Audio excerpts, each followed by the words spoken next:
Kat Graham, welcome to the Daily Social Distancing Show. Trevor Noah, thank you for having me, kind of. You are one of the most talented people I know, easily. I mean, actress, singer, dancer, human rights activist, and now once again you're embarking on a journey that is sure to blow people's minds, which is being a part of RZA's third film, which seems like it's going to be a blockbuster because I mean the cast alone is crazy. You're going to be it's T.I., Ethan Hawke, Shameik Moore. Who am I forgetting? Wesley Snipes. Yeah. Terrence Howard. Pretty beasty Right? cast. Yeah. Tell me a little bit about the movie and what this experience has been like. The movie was wild because we actually shot it in the Ninth Ward in New Orleans. That was not something that I necessarily thought was going to happen, but it really brought to life everything we were trying to make and the stories we were trying to tell. It really brought it home. Working with RZA was so different because I'd never worked with anyone like him. He's like a ninja, and and because he's an artist too, you really get that he really goes with the vibe. Sometimes directors over direct. He really let us go with the flow. Right. Yeah.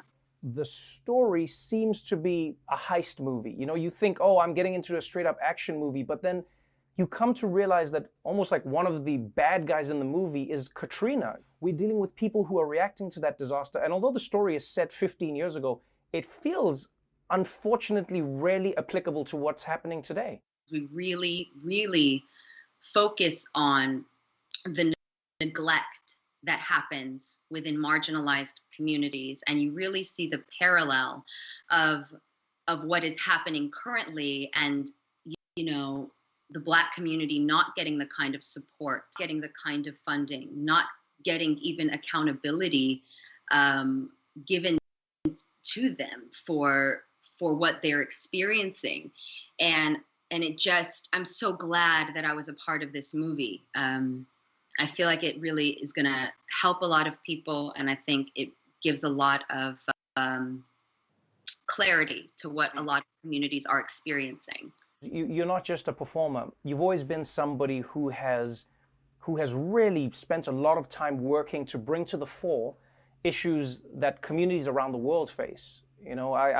I first remember seeing your work with the UN Refugee Agency. But as somebody who's been traveling around the world, dealing with communities that have been decimated in many ways, what do you think we could be doing collectively right now to help not just our immediate community, but people out there around the world where it feels like the situation is helpless?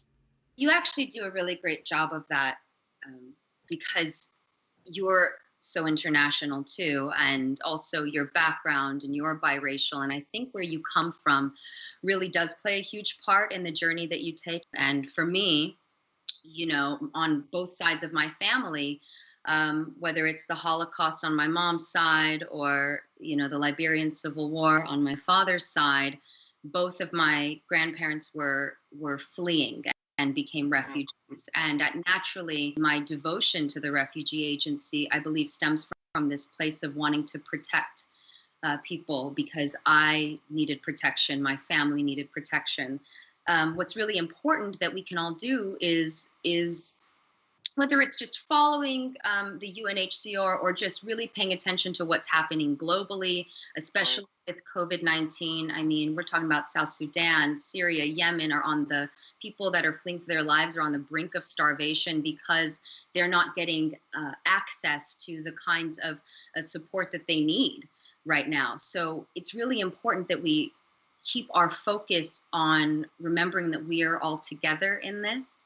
And that we're all one community, and changing the way people perceive refugees, changing the stigma, changing the resettlement stigma, really working through that idea, I think is really important and valuable right now, crucial right now, really. You recently did a Vogue beauty secrets video. I try and watch those videos. I try and keep up with contouring to see what's happening in the world. But what I wasn't expecting was to watch a video where at the end, all of a sudden you flip it and you turn this seemingly benign topic into a conversation about Black women, Black women's beauty, how the industry has portrayed Black women, and what we can do to protect not just the image of Black beauty, but also the sanctity of being a Black woman who has natural hair. Please walk me through that process.